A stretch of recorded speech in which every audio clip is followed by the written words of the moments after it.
Aqui é o Og Ibrahim e este é o MS Cast, o podcast do MS Conecta para você salvar na sua playlist. Fique antenado com tudo o que acontece por aí.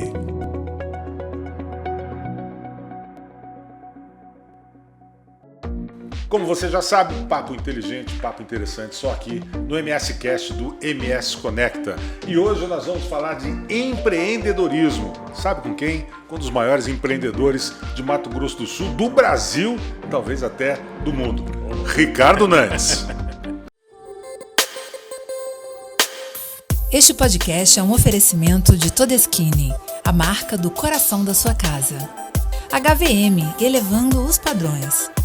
E Magitech, o tempo todo cuidando do seu tempo. Carnes Boi Brás, excelência em todos os pontos. E 067 Vinhos, tudo pelas experiências. Olá, Ricardo, bem-vindo aqui ao MS Conecta. Muito obrigado pela dedicar um pedacinho do seu tempo aí para conversar com a gente aqui. Imagina, sempre um prazer estar aqui com vocês, prazer estar com você aqui no MS Conecta. Agradeço o convite. E vamos debater um pouco sobre empreendedorismo aí. Tem muita coisa. Antes de mais nada, deixa eu passar só um breve currículo do Ricardo aqui para vocês conhecerem, obviamente, quem não conhece. O Ricardo Nantes faz parte de um grupo de empreendedores da Endeavor, né, que é de alto impacto, uma instituição de empreendedorismo, né, das mais respeitadas no Brasil e no mundo hoje. Fundador e ex-CEO do Portal Educação, que é uma das maiores empresas de educação hoje, à distância do mundo, né?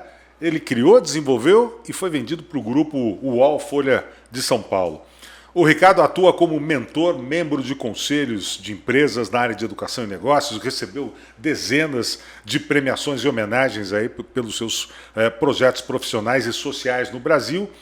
E entre eles também tem aí o título de Comendador da República Brasileira e o título de Guardião dos Objetivos do Milênio da ONU. Isso é importante, hein, Ricardo? Esse é chique. Esse é chique. Fora isso, ele é fundador da Empodera, uma empresa, né, que trabalha, acho que com semijoias, é isso, né? Semijoias e tal. Membro da Anjos do Brasil, está entre os 30 investidores anjos mais bem ranqueados do Brasil no LinkedIn e ainda ele é investidor pela Astela Invest nas empresas ClickSign, Omi, Resultados Digitais, essa última vendida aí para a TOTUS por 1 bilhão e 800 milhões de reais.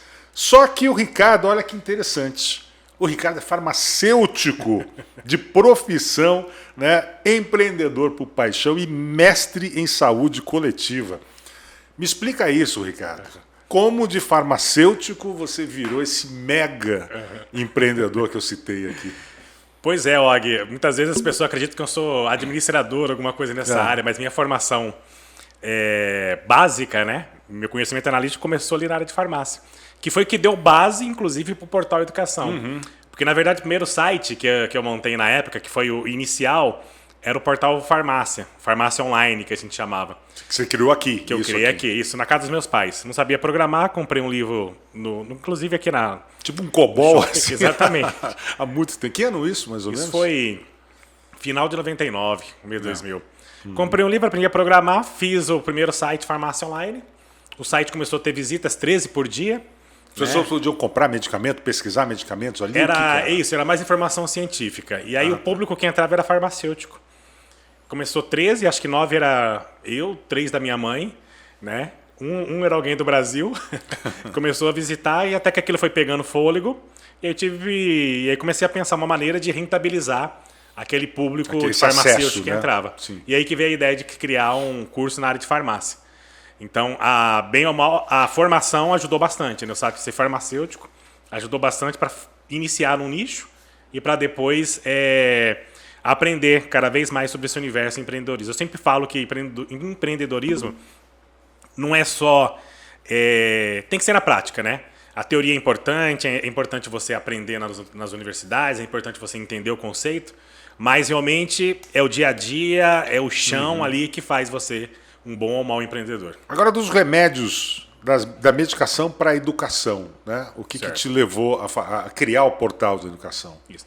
Aí nós começamos a ter muito acesso na área de farmácia. Eu comecei a entender nessa época, fazer bastante curso, porque para quem é da área de saúde, você não é não aprende muito sobre gestão, muito sobre... Não é ensinado, né? Sim. É um erro, acho que inclusive isso das faculdades e universidades.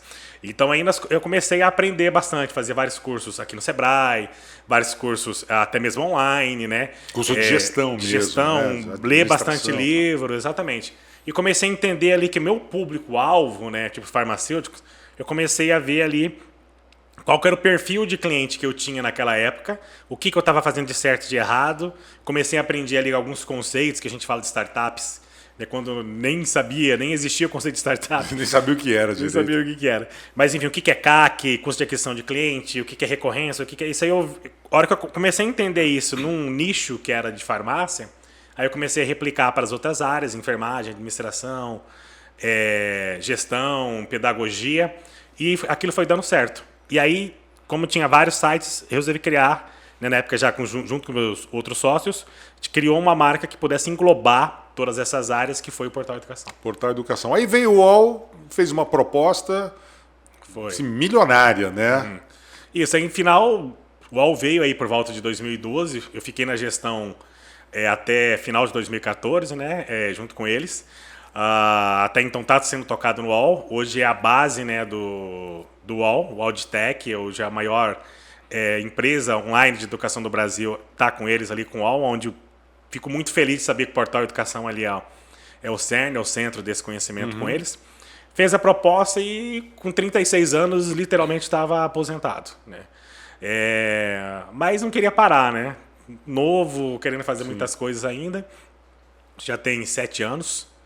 Né? Então você fica ali naquele anseio de querer ajudar, querer fazer. Aí foi quando eu comecei a entrar no movimento de investimento anjo, ao mesmo tempo abrindo um outro negócio aqui e lá, enfim, aprendendo cada vez mais, né? Tanto nos acertos como nos erros, eu acredito que a gente aprende. Sim, claro. Né? E com isso você vai adquirindo conhecimento cada vez mais. Ô, Ricardo, empreender no Brasil, acho que nenhum lugar no mundo não é nada fácil. O que você acha que é o principal? Criatividade, determinação, imaginação, dinheiro, entendeu? Outro fator. O que leva a pessoa realmente a empreender? Eu gosto de separar em 2 segmentos, né? A primeira pessoa começa a empreender porque ela gosta, né? Ela tem que gostar de empreender. Se a pessoa acha que ela vai empreender, vai trabalhar menos, erra. Se ela acha que ela vai empreender para conseguir liberdade financeira, no começo ela só vai apanhar. Mas onde que eu acho que o que é bom no Brasil, o que é ruim no Brasil? Burocracia, excesso de legislação. Por outro lado, o Brasil tem vários problemas que não deixam de ser oportunidades, né? E o Brasil, às vezes, é uma caixa de Pandora. Para o gringo que quer entrar aqui no Brasil, empreender ou investir, ele não entende porque que tem muitas burocracias que a gente já nasce crescendo com aquilo, então facilita um pouquinho. E aí, à medida que você vai empreender, você tem que ter determinação, você tem que ter a confiança, você tem que ser um bom líder, todos esses fatores. Mas eu costumo dividir em 2 segmentos. Você tem que ter um ambiente interno, que é você, e você tem que ter um ambiente externo, que é o mercado. Se você não fizer a junção desses 2, você não vai ter sucesso. O que eu digo aqui no ambiente interno? O que é isso? Eu separo em 3 pilares. Tem que ter um conhecimento analítico. O que é isso? Não necessariamente, normalmente conhecimento analítico o pessoal confunde com a profissão, com a formação. Mas não necessariamente. Às vezes tem aquele cara de TI que estudou sozinho, que é um baita de um programador e que aprendeu tudo por conta própria, mas ele tem um conhecimento analítico específico. Então esse é um pilar que eu vejo ali do ambiente interno, que é você. O segundo, aí começa a entrar as skill softs, né? Que é os comportamentos, as habilidades comportamentais. Resiliência, capacidade de você se reinventar, capacidade de você superar desafios, né? Hoje a gente vê uma grande busca com isso, que a gente vai formando muitas vezes gerações mais fracas, né? Que a gente precisa trabalhar isso, né? Que mais? Esse tipo de habilidades comportamentais e os outros auxiliares, que acaba sendo uma ponte de uma para outra. Vamos supor, estamos aqui hoje, né, fazendo uma transmissão online, então você tem que entender um pouquinho ali de filmagens, de vídeo. Tudo bem que a tua profissão já é em cima disso, mas muitos influencers hoje acabaram aprendendo por conta própria isso. Então é um conhecimento auxiliar, né, a mais que vem unir. Então, a hora que você começa a unir o seu conhecimento analítico, as suas conhecimentos comportamentais, habilidades comportamentais, os auxiliares, você começa a ser um profissional de destaque. Então, muitas vezes que a gente vê isso no dia a dia, em palestras, em eventos, eu vejo que o pessoal só bate nisso, não bate. Faz isso que tem sucesso. Mas tem gente que acorda de manhã e acorda à tarde fazendo tudo isso e não tem. Então, por isso que tem que ser uma junção com o outro lado, que é o ambiente externo. O que é um ambiente externo? Aí a lei de mercado, oferta e demanda. Tá? Então, primeiro, quando você tem essas 3 habilidades aqui que a gente comentou, esses 3 conhecimentos, e você consegue criar nexo em cima deles, você vem, de certa forma, se tornar um nexialista. Eu gosto muito desse conceito, o Walter Longo até comenta dele um pouquinho.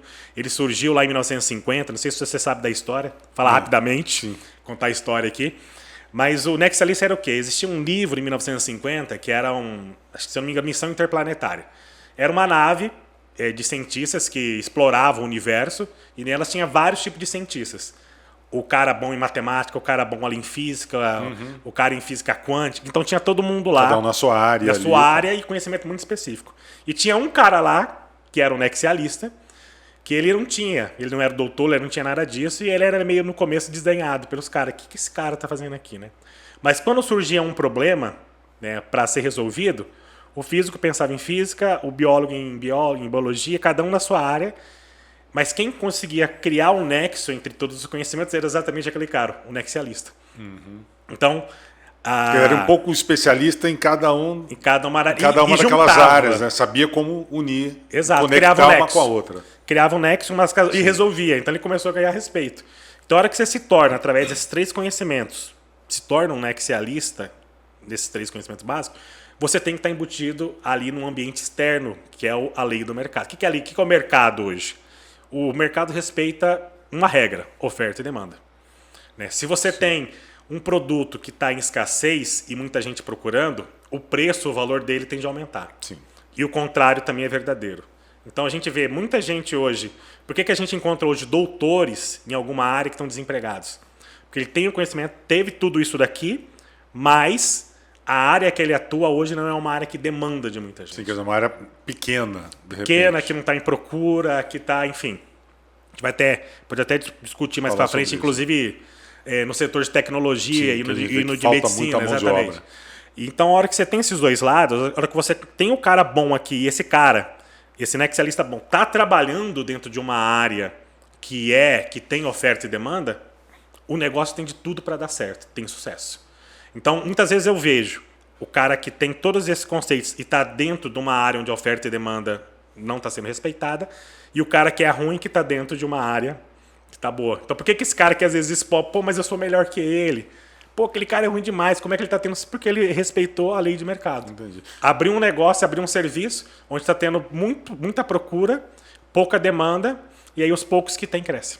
Agora, Ricardo, tem gente que fala que mas para empreender você precisa ter dinheiro, muito dinheiro, dependendo da área que você está. O dinheiro, qual é o grau de importância dos recursos na hora de empreender? Você consegue empreender não tendo muita coisa, por exemplo? Você consegue. O início é sempre muito bom, principalmente quando você trabalha com startups. A gente trabalha o conceito ali que chama MVP, né? Produto mínimo viável. Eu quero criar um copo novo que vai revolucionar, né, a forma de como as pessoas bebem água. Então, como é que eu vou fazer isso? Né? Começa com um produto básico, um produto que seja, como o próprio nome fala, né, mínimo viável para fazer teste. Então, na hora que você começa a fazer teste com isso, você consegue fazer um tiro bem mais certeiro.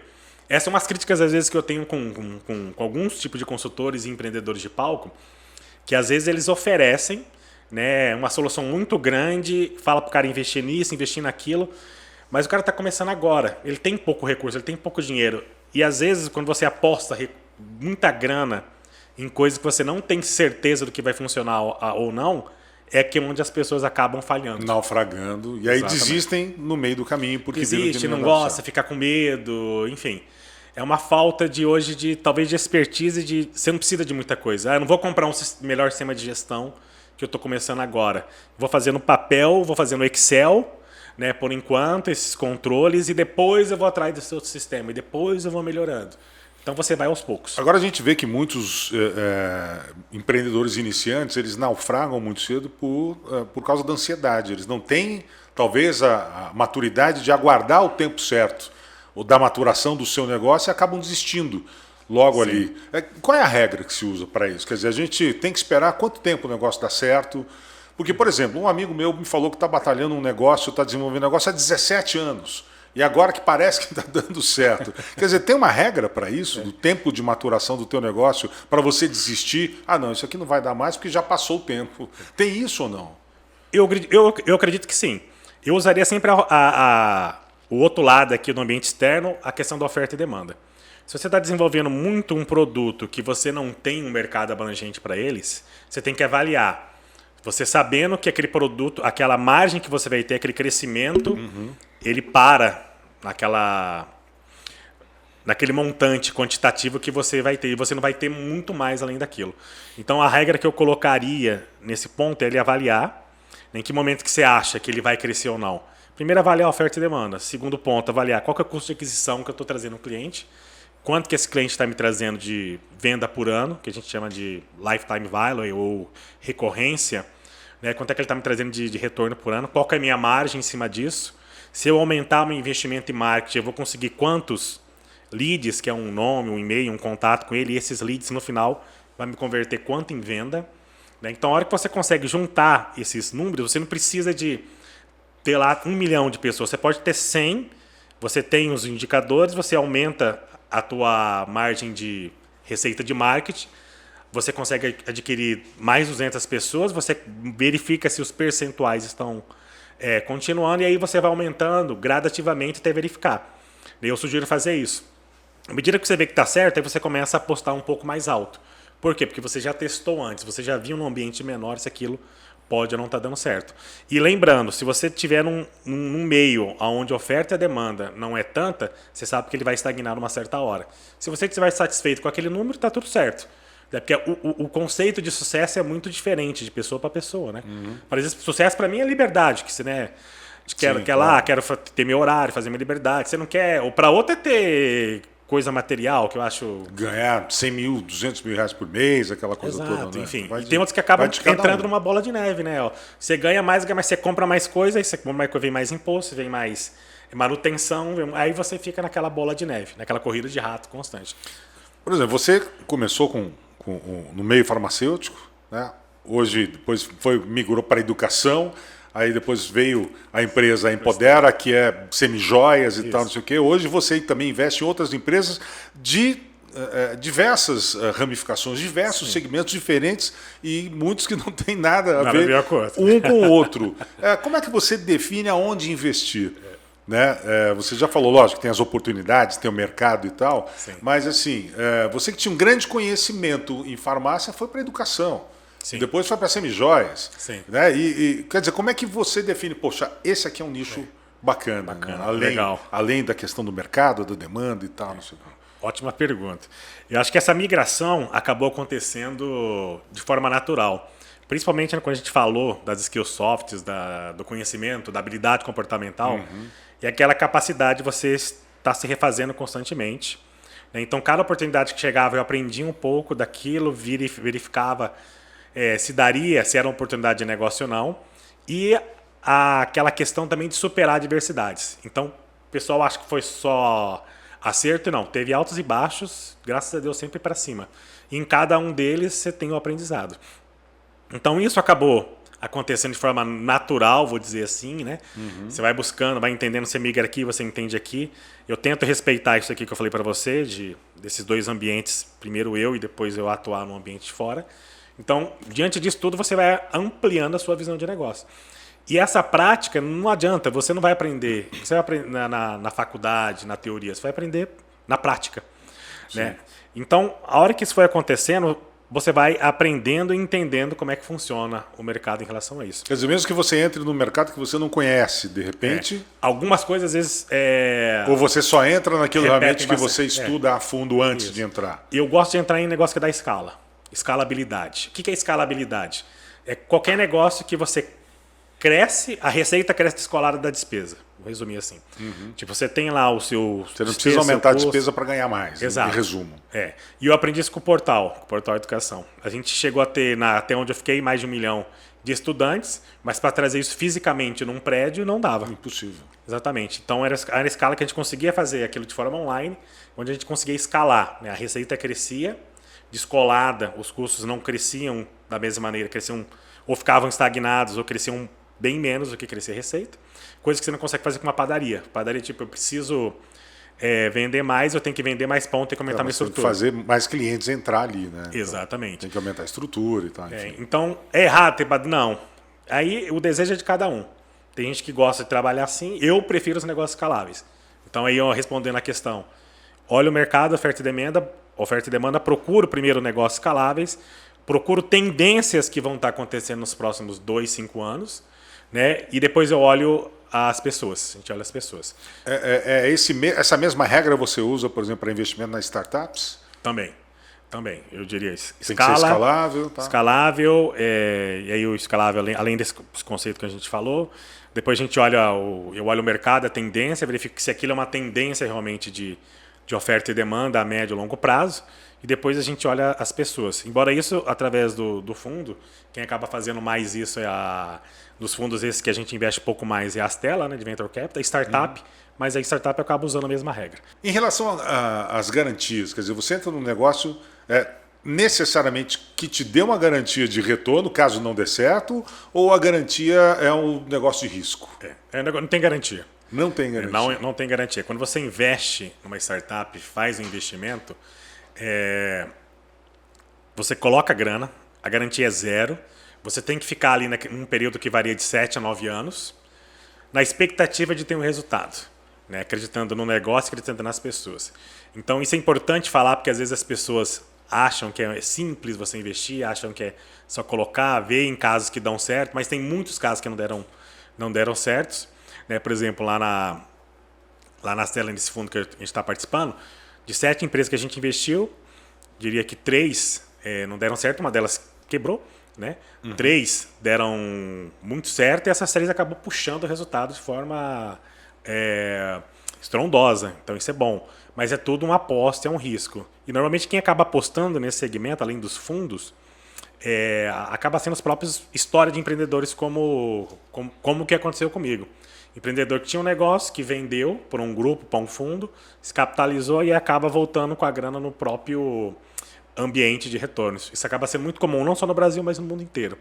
Mas a garantia não é nenhuma. Eu vejo que às vezes tem muita oba-oba, gente que fala sobre isso, mas que nunca colocou, nunca investiu. Acho que o negócio é fazer e colocar, mas não é. Não é. Você tem que ter um olho muito bom, né, do fundo, das pessoas atrás do fundo, né, que estão olhando, que avalia tudo isso que a gente falou. Normalmente eles gostam de apostar em empresas de SaaS, né, que é assinatura, software sobre serviço, que elas têm a possibilidade de transformar essa escalabilidade.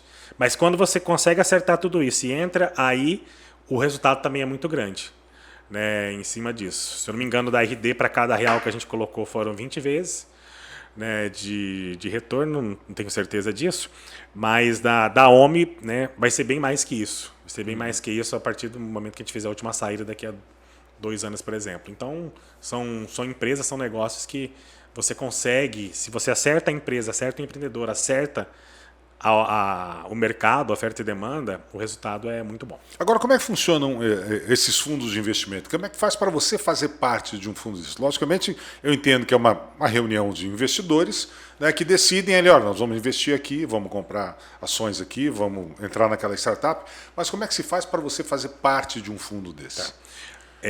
Vou separar em 2 segmentos, conforme o tipo de investimento que você faz. A parte do investimento anjo é um pouco menor.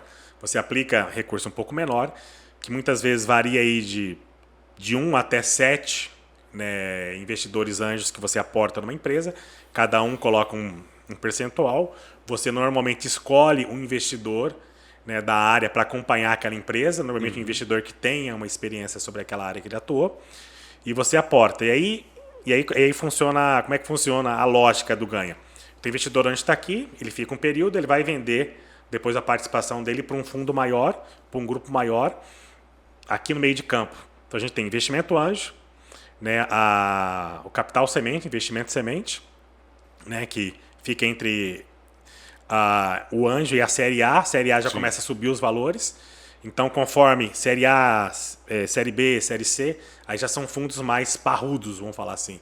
Fundos vindos de fora. Você tem que aportar um valor muito maior. Muito maior. Esses muito valores maior. giram em torno de quanto, mais ou menos? A OMI, a última série, se eu não me engano, foi série C, que quem entrou foi o SoftBank. Né? A gente entrou na OMI com capital semente. Né? Nosso grupo entrou com capital semente. A última série C dela foi em torno de, se eu não me engano, R$500 milhão. Meio Bilhão. Meio bi. Meio bi. Bilhão, 500 milhões de reais. 500 milhões de reais, 500 e poucos milhões de reais. Só a SoftBank aportou na OMI. É pública essa informação, né? Foi divulgado em todo o país. E aí quem acaba comprando, quem entra nesses fundos mais parrudos. E aí você tem duas possibilidades como semente. Ou você acompanha, ou você dilui, ou você vende. Né? Tem algumas, se você não vai acompanhar, você vende uma participação tua. Sim. Então aí que o fundo faz, que a gente começa a falar, a saída, né? a exit, ou você faz uma venda de um percentual e ainda continua na companhia. Aí que você ganha. Então nessas entradas a empresa vai dando certo, a empresa vai crescendo. Né? A OMI, se eu não me engano, quando a gente começou, acho que tinha, não sei se era 10, 8 mil clientes, está chegando a 100 mil clientes agora. Então, essa valorização de cliente, por ser uma empresa de escala, né, ela consegue manter, né, uma margem maior, com um resultado maior e com isso valoriza a sua cota que você entrou lá atrás. Este podcast é um oferecimento de Todeskine, a marca do coração da sua casa. HVM, elevando os padrões. E Magitech, o tempo todo cuidando do seu tempo. Carnes Boi Brás, excelência em todos os pontos. E 067 Vinhos, tudo pelas experiências. Ô, Ricardo, a gente tem visto um movimento de capital estrangeiro sendo investido aqui em empresas brasileiras. Isso bastante. Me parece é uma tendência que pode se fortalecer nos próximos anos? É uma tendência, sim. Principalmente nessas pontas. Né? Eu vejo muita gente comentando, muitos empreendedores de palco que fala que esse investimento, o cara de fora vai vir investir, mas o cara de fora não vai investir em empresa pequena ainda. Esse cara, quando vem de fora, com o fundo de fora, eles vão pegar numa empresa que já está no faturamento de milhões. Então, nessa fase inicial, acaba sendo investimento anjo, capital semente, de alguns tipos de fundos no Brasil. Então, a maioria dos investimentos no primeiro semestre, se eu não me engano, 66% desses maiores investimentos do ano passado foi de fundo estrangeiro, que aporta valores maiores, que nem esse que eu comentei para você da SoftBank, né, que chega com mais bala na agulha, aporta maior numa empresa que já está no outro estágio. Eles, inclusive, não conseguem investir em empresas pequenas. A SoftBank vai investir num cara que está faturando 1 milhão por ano. Não vai. Não vai. Nessa fase aqui, o ambiente vai ser aqui, o investimento anjo vai ser o capital semente. Antigamente a gente tinha um certo receio, né, de ver empresas estrangeiras entrando no nosso mercado e dominando alguns setores, algumas áreas. Hoje não tem mais isso, né? Sim, sim. Acho que a globalização mudou bastante. Inclusive, acho que é coisa meio cultural, né? Criar umas besteiras que foram trabalhado. O petróleo é nosso, isso aqui é nosso, mas a gente não traz nenhum benefício, né? Eu sou um cara que gosta muito do liberalismo econômico, né? Que quanto menos o governo atrapalhar, e o governo, não estou falando partido X ou Y, o governo, o Estado, como Sim. sempre. Quanto menos ele atrapalhar e mais liberdade dá para trabalhar um ambiente empreendedor com menos burocracia, mais todo mundo ganha. Né? Eu sou favorável que tem que se cuidar de saúde, educação, segurança, o resto tem que ser... Deixa para o mercado. Bom, falando um pouco agora de profissões de futuro, né? A gente está aí com vários segmentos em franco crescimento, explodindo e tal. Se a gente fosse dar conselho para os jovens de hoje, falar, olha, segue essa linha aqui, para onde é que nós iríamos? Primeira coisa que eu olharia, oferta e demanda. Tudo bem que você tem ali, mas eu não gosto dessa área, mas cada área tem oferta e demanda. E a gente tem um mar de oportunidades que vem acontecendo, né? Vamos falar de pouco de tecnologia. A gente tem aí NFTs, tem blockchain, que não são recentes, já tem alguns anos, mas que está chegando na boca de todo mundo agora. As primeiras pessoas que começaram a trabalhar com blockchain, por exemplo, hoje, grande parte ficou milionária, bilionária. Porque era conhecimento restrito. Né? Aquilo que a gente falou aqui no início. Conhecimento restrito, o cara tinha as habilidades necessárias, um mercado que estava demandando de muito profissional nessa área, e era um mercado que tinha a crescer, tinha pouca demanda, os caras entraram. Tinha muita demanda e pouca oferta, eles entraram, acertaram em cheio. Você tem hoje a questão da robótica, nanotecnologia, inteligência artificial. Agora começou a questão da busca do universo, né? O empreendedorismo espacial também está entrando forte. Sim. Você tem as mudanças, as comunicações. Você vê hoje muita coisa nova entrando e cada uma delas que entra, um espaço de negócio novo que entra, você entra também com uma possibilidade de você ter ali sucesso na sua profissão. Então, para esse pessoal, a primeira coisa eu olharia oferta e demanda do seu mercado, onde você vai escolher, porque não adianta. E a hora que eu falo olhar, não estou falando olhar hoje, para olhar como é que vai estar daqui a 5 anos. Né? Você tem que ter uma visão um pouco mais longa. Longa, né? Porque você vai estudar ali durante 3, 4 anos, 5 anos. Né? Quer ver uma comparação rápida? Muita gente, muitos pais, querem ver seu filho fazendo medicina. Só que se você fizer uma análise, lógico que eu não sou o dono da bola de cristal. Sim. Se fizer uma análise hoje do mercado de medicina, né, nós estamos hoje com 500 mil médicos praticamente. O Brasil forma mais médico por ano, né, mais médico por habitante por ano do que França, do que vários outros países. Sim. O mercado vai chegar uma hora que vai estar saturado. Exatamente. Né? Então a gente tem aí 2042, se eu não me engano, a população não vai passar, não vai parar de crescer. O número máximo que se espera é chegar em 228 milhões de brasileiros. Só que a gente está formando cada vez mais médicos. As capitais hoje têm mais de 5 médicos por 1.000 habitantes. Os países desenvolvidos, a recomendação é 3. Então isso vai aumentar, vai aumentar, vai aumentar. E além disso tudo vem a questão da tecnologia. Ou seja, tecnologias cada vez mais deixando as pessoas menos doentes, com mais saúde e com ferramentas que podem identificar diagnósticos e tratar a doença mais acesso ao diagnóstico via tecnologia. Né? Que eu acho isso um perigo maior ainda para esse segmento do que o número de médicos que estão sendo formados por ano. Uhum. Então você vai ter aqui, provavelmente, uma diminuição na busca da doença desses períodos e um crescimento cada vez mais do número de profissionais. Inclusive, as capitais hoje já têm mais médicos do que recomendam os países envolvidos. Né, para cada 1.000 habitantes. Então você vai ter aqui uma lei de oferta e demanda, onde vai ter muita oferta do médico com pouca demanda, que eu falo, graças à tecnologia, isso é bom, né? Uhum. Diminuindo e melhorando a vida das pessoas. O salário tende a cair, entendeu? Ah, mas eu gosto, eu faço, assim. Só que é um conceito muito errado hoje, porque a hora que você conceito muito errado que eu falo, fazer um curso de medicina pensando só na questão financeira. Lógico que isso é importante. Mas as pessoas que estão pensando nisso, eu olharia com cuidado esse segmento, porque você está falando de 7 anos de estudo, mais 2 anos de residência, mais especialização, não sei. Então você está falando 10 anos para a pessoa começar. É muito tempo, né? Se você pegar os médicos de antigamente, quantos ganhavam para os formados agora, você já vai ver uma discrepância enorme. Ô, Ricardo, participei de uma palestra sua, assistindo uma palestra sua recentemente lá na STED, onde você fala que tem uma série de profissões que vão desaparecer ao longo do tempo por causa da tecnologia. Quem é que está mais fadado a não ter mais trabalho aí pela frente? Eu diria que toda profissão que você puder ser robotizada e automatizada é a primeira. Sim. Né?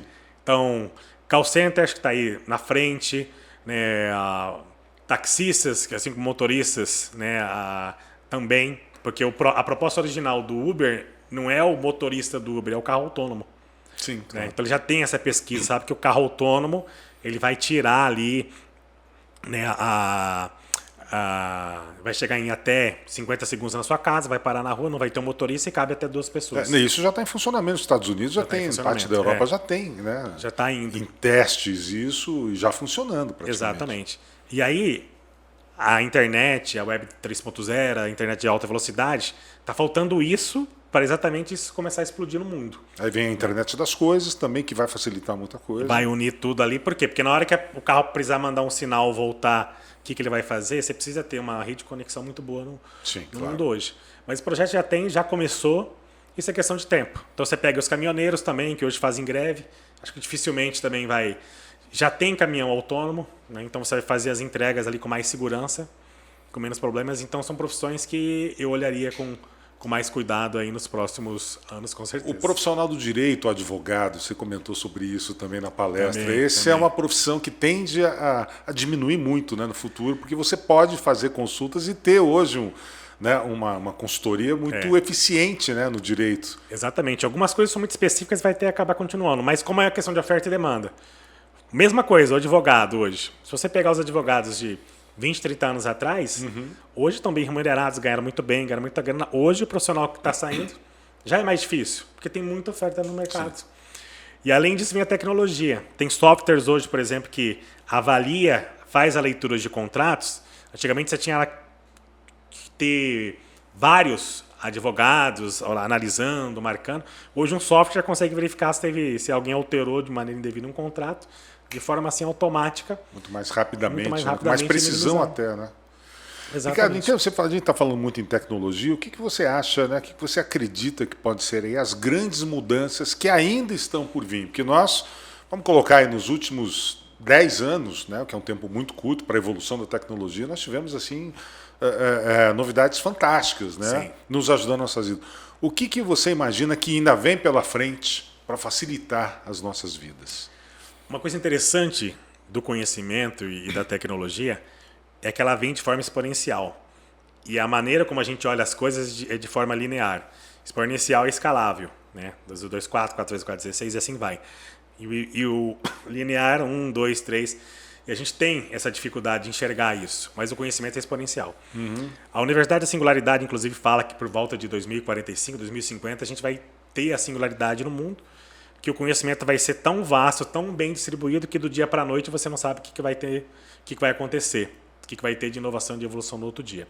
Então a gente vê que isso vem acontecendo.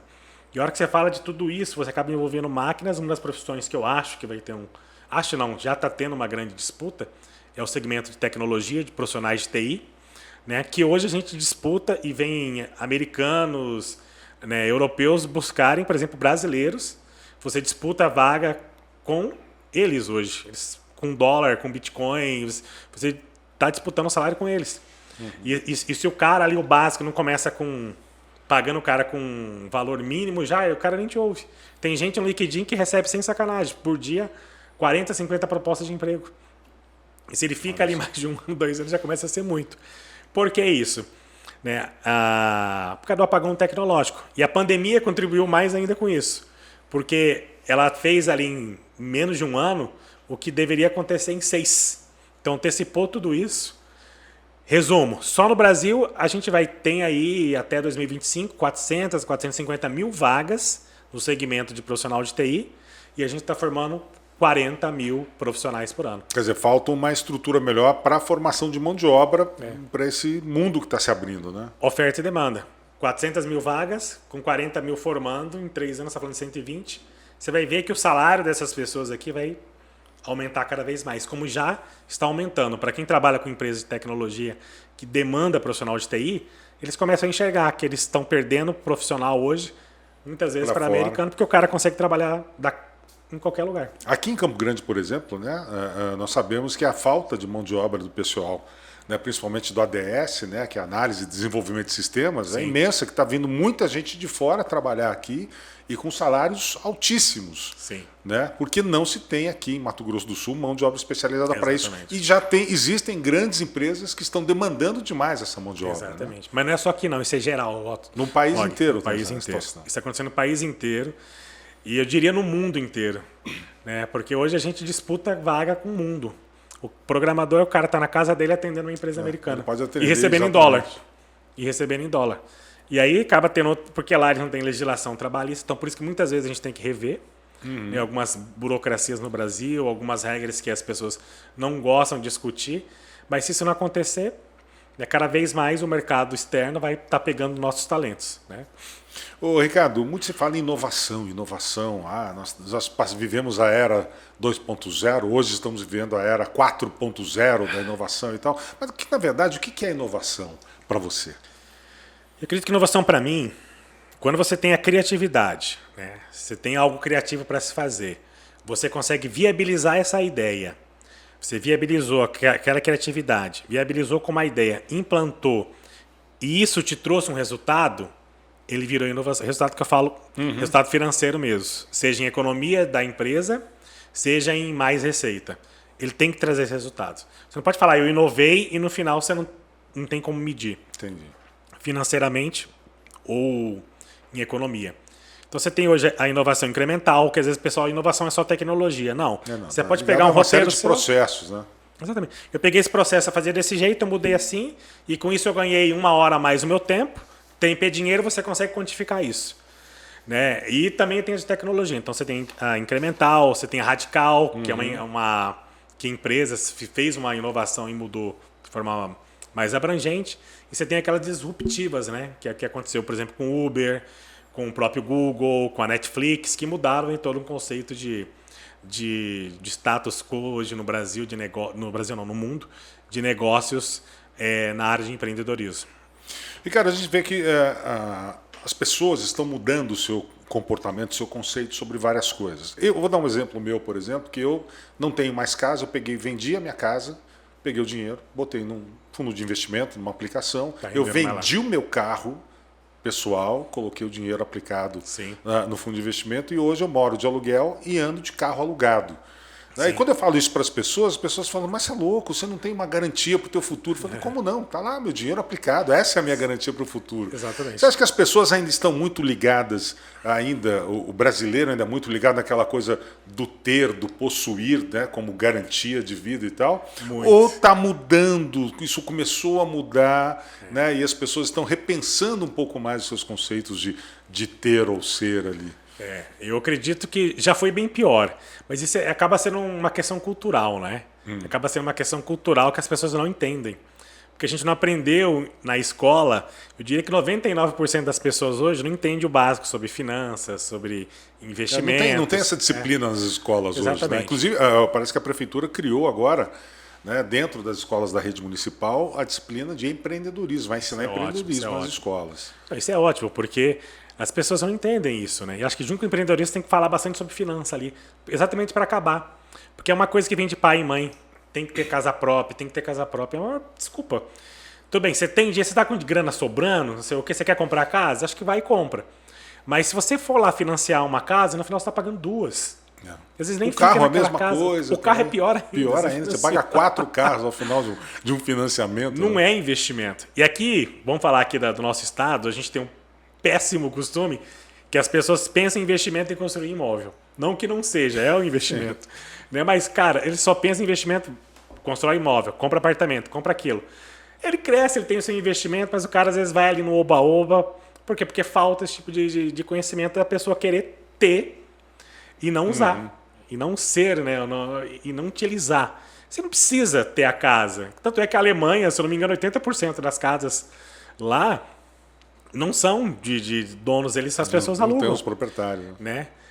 O que mais acontece? Então você tem na Alemanha isso, o carro também é a mesma coisa, a depreciação é enorme. Exato. E as pessoas não entendem. Pô, eu vendi, eu apliquei, né? E às vezes você acerta ali um investimento, acerta alguma compra na baixa e vende na alta, né? Famoso, né? Para quem mexe com bolsa. Que é raro isso, às vezes. Ou investimento, ou quer arriscar um pouco mais aí em cripto, as mais seguras, né? Porque são muitas aí, enfim. Sim. Vai de cada um. Mas ali, às vezes, você acaba tendo mais resultado do que, às vezes, você ficar com esse teia, o negócio está depreciando, e a cabeça. E por que isso acontece? Primeiro, eu diria que é cultural. Vem do seu pai, dos meus pais, a casa é importante, sim, essas besteiras assim, que a gente ouviu por muitos anos e acaba ficando. O outro lado vem a questão do ego e do medo. O ego de dizer que você tem... Não, é meu, isso aqui, essa casa é minha. Exatamente, né? Vem essas besteiras. E tem gente que fala que a casa é minha com 30 anos financiada num banco, né? Exatamente. Vai ser nunca, nunca. Às vezes, da pessoa, né? E o outro medo. Se aconteceu alguma coisa, mas como eu aprendi assim, meu pai me ensinou assim. Você está vivendo o sonho do outro e não o teu. E por falta de conhecimento. E tem isso. Se você buscar hoje conhecimento gratuito para te ensinar isso, no YouTube você acha várias pessoas boas. Começando e colando, mas enfim, é mentalidade cultural que acabou acontecendo, junta tudo isso com o medo e o ego, é um problema. E aqui na cidade, né, no estado, o Campo Grandense, eu brinco, né? Adoro um camarote, né? Verdade. Você fala muito, você é um crítico muito, né, assim, com muito fervor do empreendedor de palco. Né? O que você tem contra o empreendedor de palco? É aquele que mais fala do que realiza, na verdade? Exatamente isso, né? Eu penso que aquela pessoa que nunca empreendeu, entendeu? Nunca empreendeu, nunca passou pelas dores de empreender e acaba virando, às vezes, um palestrante de algo que ele nunca viveu. O tal do coach de empreendedorismo. E o pior que eu nem diria nem o coach de empreendedorismo. É gente que, às vezes, fala de empreendedorismo, né? Com a figura do coach por trás, mas que não vivia outro, porque empreender hoje é sangue, é dia a dia, é prática. É a vivência mesmo, né, do negócio. E tem muita gente que acaba criando muitos seguidores, a hora que você vai olhar qual foi o projeto do cara. Ah, não, meu negócio é que eu ajudei empresas a crescer. Mas que empresa você teve? Não, minha empresa ajudou as empresas a crescerem. Mas o que você fez? Ah, eu ganhei dinheiro com isso. Como é que você fez? Fazendo eventos, cobrando consultoria, fazendo consultoria. Evento. Como? Ah, me dá dinheiro aqui. Aí você dá o dinheiro pro cara e agora? É assim que você faz, agora vai lá e faz com os outros. Entendeu? E aí ele passa ensinamentos, nem todos, né, são inválidos, mas ele passa o ensinamento e que muitas vezes, eu acredito, uma parte grande não é válido. E as pessoas acabam ouvindo essas pessoas. E a hora que você pega a gente que empreendeu, que fez, que realizou, que está vendo tudo aquilo, por que o cara às vezes não vai fazer para essa linha de talvez ensinar as pessoas? Porque normalmente ou ele está empreendendo o negócio dele ou criando outras coisas, né? Ou ele já realizou e está indo para outros segmentos. E aí acaba abrindo uma lacuna que esse pessoal acaba indo e falando coisas que muitas vezes são inverídicas e as pessoas acabam acreditando. Aí gera uma horda, né, de seguidores, assim, daquelas regras, daquela mentalidade e tal. Exato. Se você pegar, às vezes, você pega o Warren Buffett, que é um dos maiores investidores hoje do mundo, você pega os vídeos deles, às vezes, são menos assistidos, né, do que um cara que, às vezes, nunca começou a investir em nada e está falando de investimento, mas fala bonito, faz um palcozinho ali e as pessoas acham aquele e não seguem o outro. Ele não olha o histórico de realização do cara aqui. Ele vai para o discurso. E isso eu acho preocupante, porque você cria uma falsa realidade de que empreender é aquilo. Mas no outro dia não é só pula-pula, não é só motivação. No outro dia o cara tem que pagar a conta de luz, tem que pagar a conta de água, tem que pagar o colaborador. E aí o que você paga? O que você faz? Verdade. Quem nunca passou por isso não sabe. É complicado. Ricardo, você que é um investidor e um empreendedor, como é que você vê hoje o investimento no mercado de criptomoedas? Eu gosto, eu acho um mercado interessante, eu trabalho com eles desde, acho que primeira vez que eu peguei foi em 2016, já tem alguns anos já. Então, consegui pegar lá embaixo no mercado. Eu acho interessante o conceito, né? Acho que não sei quantas moedas tem hoje, mas deve ter algo entre 6 e 10 mil. Exatamente. Mas eu acredito que no final vai ficar umas 50, né, blockchain. E eu acho que muitas delas ali tem um significado. Né? Eu acredito muito no Bitcoin como reserva de valor.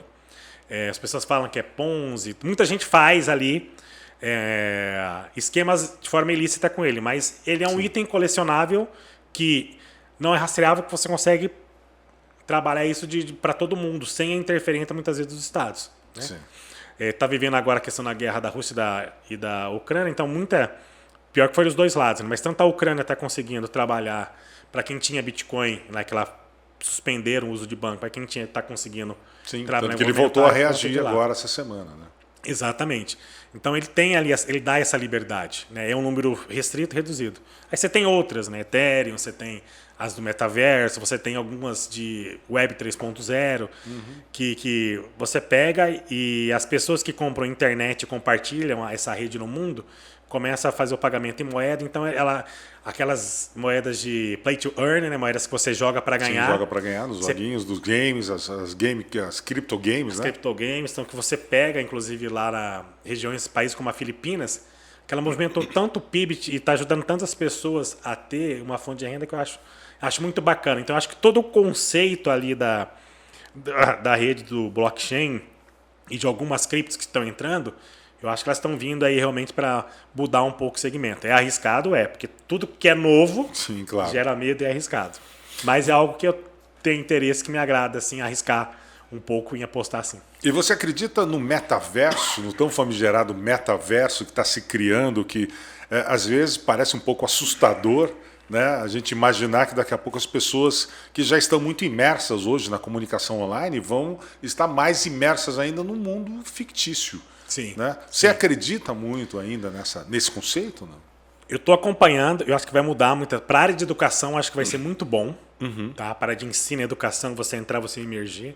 Para a área de negócios também, algumas coisas.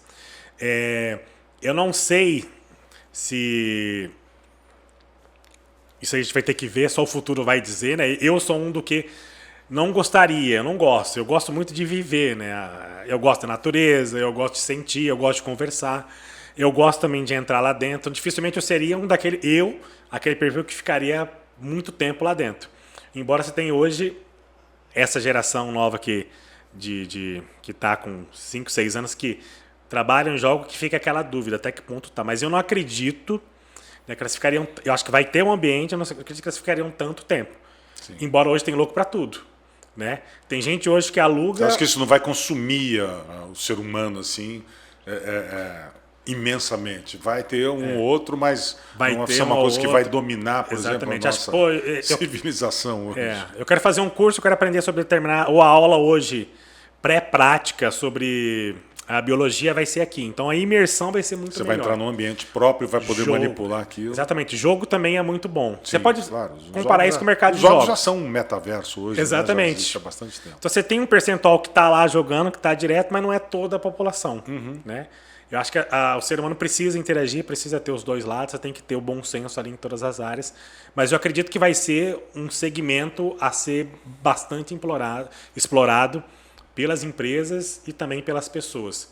Eu só não sei nesse nível de ficar. Embora hoje tem louco para tudo, eu ia até comentar. Tem gente que aluga avião, né? Aluga avião não para voar, mas para entrar lá dentro, para tirar foto e postar no Instagram para dizer que está lá. Já estou lá, fiz o passeio de avião, alguma coisa assim. Isso é pobre, isso é ruim, isso é você viver do ego. E isso aí eu acho que não tem muita solução. É questão das pessoas irem entendendo que isso é uma realidade que não existe, né? E que a qualquer momento isso vai mudar. Bom, para a gente finalizar, conselho para os jovens que estão querendo começar a empreender. Primeiro conselho, olha o mercado que você quer atuar, não hoje, mas para daqui a 4, 5 anos. Se esse mercado vai ter, né, uma demanda para aquilo que você quer fazer e se vai ter pouca oferta para oferecer. Né? Pouca oferta que eu falo, aquele produto, aquele serviço que você vai oferecer, vão ter poucas pessoas oferecendo e o mercado vai ter muita gente querendo absorver aquilo. Se você acerta nesse nicho, nessa visão de negócio, diria aí, mais do que você ter o profissional certo aqui. Lógico que os dois fazem o mesmo caminho, mas se você acerta aqui, você tem ali 60%, 70% que dá certo. O outro lado é o nexialista, é você trabalhar né, o conhecimento analítico, o conhecimento auxiliar e as suas habilidades comportamentais em ser o melhor profissional para esse mercado. A hora que você une esses dois, eu acredito que eles têm de tudo para dar certo. Ah, mas o quê? Aí tem que estudar. Mercado por mercado e ver onde investir. Exatamente. E isso é interessante, Og, porque a gente está mudando muito. Né? A gente não sabe, né, o que vai ser daqui a um mês, daqui a 2 meses. Tipo, até julho do ano passado, lógico que metaverso é um conceito muito antigo, mas ele começou a explodir mesmo no segundo semestre de 2021, que agora que está entrando no boca a boca das pessoas, enfim. Mas você vê que já existiam filmes, mas agora que está chegando essa realidade. Então a coisa realmente está muito rápida. Né? Os mercados estão mudando, o mundo está mudando. Tem que ficar antenado, né, a tudo que está acontecendo. Exatamente. Mas para o jovem, eu olharia esse lado aqui, esses dois. Ambiente interno, que é você, e ambiente externo, que é o mercado. Tá bom. É isso aí, gente. Conversei com o Ricardo Nantes, mega investidor, empreendedor daqui de Mato Grosso do Sul, do Brasil, né? Pode trazer para a gente uma luz sobre até, né, o que fazemos das nossas vidas, principalmente para os jovens aí que estão em começo de carreira querendo empreender em alguma coisa. Ricardo, obrigado pela presença aqui no MS Cast e quem sabe numa próxima oportunidade vamos estar batendo mais um papo inteligente aqui como esse. Com certeza. Agradeço novamente, Og, e sempre sucesso aí para o MS Connect. Obrigado. Esse foi o MS Cast. Semana que vem tem mais bate-papo aqui para você. Até lá. Este podcast é um oferecimento de Todeskine, a marca do coração da sua casa. HVM, elevando os padrões. E Magitech, o tempo todo cuidando do seu tempo. Carnes Boi Brás, excelência em todos os pontos. E 067 Vinhos, tudo pelas experiências.